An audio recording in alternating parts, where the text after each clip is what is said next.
مہر دینے کے لیے کچھ ہے؟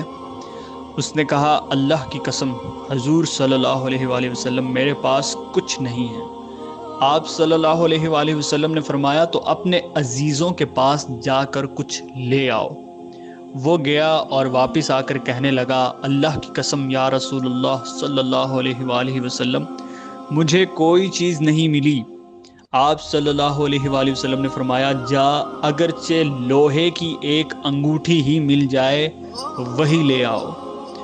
وہ گیا پھر لوٹ کر آیا، کہنے لگا اللہ کی قسم حضور صلی اللہ علیہ وآلہ وسلم لوہے کی ایک انگوٹھی بھی نہیں ہے، البتہ میری یہ لنگی حاضر ہے، چادر نہیں تھی، آدھی لنگی اس کو دے دوں گا۔ آپ صلی اللہ علیہ وآلہ وسلم نے فرمایا بھلا اس لنگی سے کیا ہو سکتا ہے؟ اگر تو پہننے لگا تو عورت پر کچھ نہیں رہے